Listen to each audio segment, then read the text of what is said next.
Hey everyone, let's understand static methods. So static methods are just like journal utility methods. They logically belong to the class, but they don't need access to the instance methods or even to the class methods. So let's understand this with the help of few examples. We will start with the utility method. So I'll create a class and I'll name it math tools. Let's write a constructor. We'll pass self and a number. Let's assign the number to the number we receive. Now we want to create a generic method as in a general purpose logic which can check whether the number is even or not. And that sounds more like a utility method. So let's go ahead and create one. To create a static method, we'll use the decorator static method. Let's define the method and I'll give it a name as is even, and this is going to receive a number. We are just going to return whether the number is divisible by 2 or not. So basically this is going to return either true or false.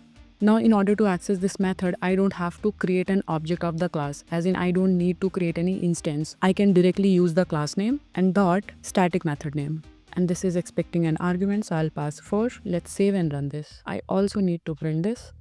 And we got the result as true. And we can use this static method in any of the instance methods as well. So let's say if I go ahead and create an instance method here, so I'll name it as check even. We'll pass self, this is an instance method, and here we are going to call the static method. So math tools dot is even and self dot number.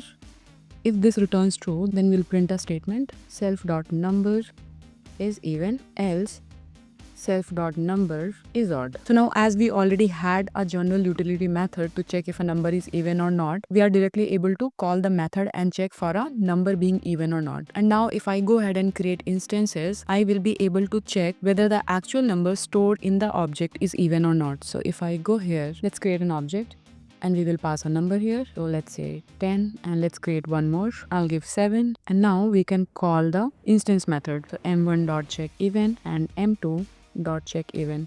And if I go ahead and run this, we get the expected output. So either you can do this or you can directly call the static method as well, the way we have done it here. So here we are using static method to define a general rule, as in how to check if a number is even. But then we defined another instance method, check even, and the utility method that we have already defined, it worked with the instance method as well. But this time the object provided the value. And this pattern is very common. I mean, you can use static methods for reusable logic and call them from inside instance methods that deal with the object state. Let's move on and do this one. We will create a static method for validation helper. So I'll remove this. I'll create a class and call it user.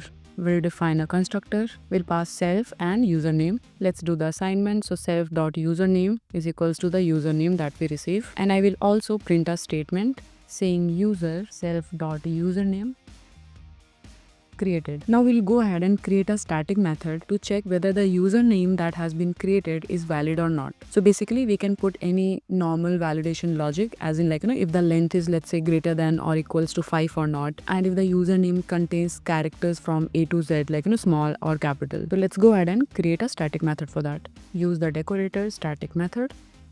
Let's define the method. Let's call it as is valid username. And we would have to pass the name here. So here I want to make sure that all the usernames are at least having 3 characters and all alphabetic. So here we will return length of name greater than or equals to 3 and name dot, and we can use is alpha method which actually check for the A to Z characters, and that's it. So this is going to return either true or false when a name is provided to this method. Now let's first call the static method directly and provide a value and check if this is working or not. So I will take the class, and as we don't need any instance to call static method, we can directly call it by class name, and the name for the static method is this, and we'll provide a name. So let's say I'll provide 1 2 3. And I would also have to print this to check whether it is returning true or false. I'll save and run this. So we can see that it returned false, but let's say if I give ABC and run this, it gives true. So this is working perfectly fine. And you need to understand that this logic is only checking if the name is at least 3 characters and made up of only letters. And since this logic doesn't depend on any user data or the class itself, now if we want, we can go ahead and use this helper method over here. So I'll put a condition if not class name dot the static method is valid username, and we'll pass the username which will be coming from the object instance, right, directly from the object. Then we'll print invalid username and then just return. So here we were directly calling the static method. Now let's go ahead and create some instances, and then we'll provide the username with object. So let's create an object user, and let's give a name as Bob, and then let's create one more. Let's give a name as Joe. The length is not meeting the criteria. Let's give another one, and we'll give the user name as 123. Let's save and run this. So now you can see the username which was valid, only in that case the user was created. Otherwise, for the other two values, it gave us the error as invalid username. So this is exactly how you can create a static method and you can use it as a validation helper. Now let's go ahead and we'll do an example, and we'll combine class methods, static methods, and instance method. I'll remove this. I'll create a class and call it temperature. Let's define the constructor to construct objects. I'll pass self and then Celsius. Let's do the assignment. Self.Celsius is equals to the Celsius value that we'll receive. And then I'll create an instance method and I'll call it as 2 Fahrenheit. Let's pass self here, and we are going to return the value. So we'll take the Celsius value and convert that to Fahrenheit. Now let's create a class method. So we'll have to use the decorator class method. We'll name it as from Fahrenheit. We'll pass class as the first parameter, and we are giving an additional attribute. And let's calculate the value. Here we are going to return, and we'll call CLS, and then we'll pass the value of C so that it can trigger the constructor. Now we'll go ahead and create a static method. Here, based on the temperature, we'll check if it is freezing or not. So we'll define the method. We'll name it as is freezing, and we'll pass the Celsius as a parameter. And we are going to return if the temperature would be less than or equals to 0, it is going to return true. So here we have an instance method for conversion to Fahrenheit, and then we have a class method to build from Fahrenheit, and then we have a static method for validation or checks. So now let's go ahead and create an object. So I'll name it as temp and then temperature, and I'll pass the value as 0. Now let's call the instance method and make the conversion of the Celsius value to Fahrenheit. So let's print that I can directly call with this instance variable dot instance method.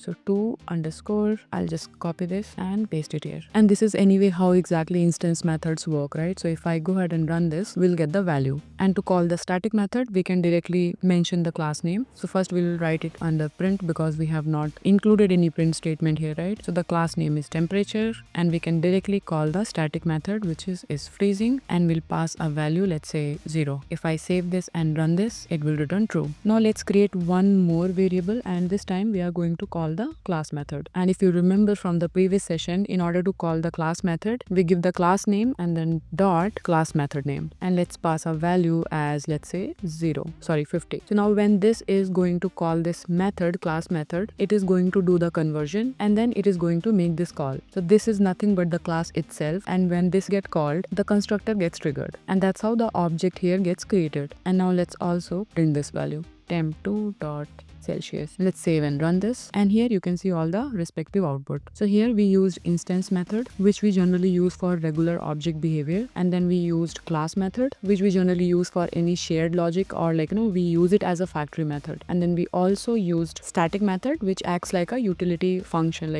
which is grouped inside. So all in all, static methods are perfect when you have a piece of logic that belongs with a class conceptually but doesn't need to interact with the class or any of its object. So maybe you have probably seen functions like math.square root or str.isNumeric. So those sort of behavior are like static methods in many ways. So that's it for now, and I'll see you in the next one. We'll discuss more on nested classes.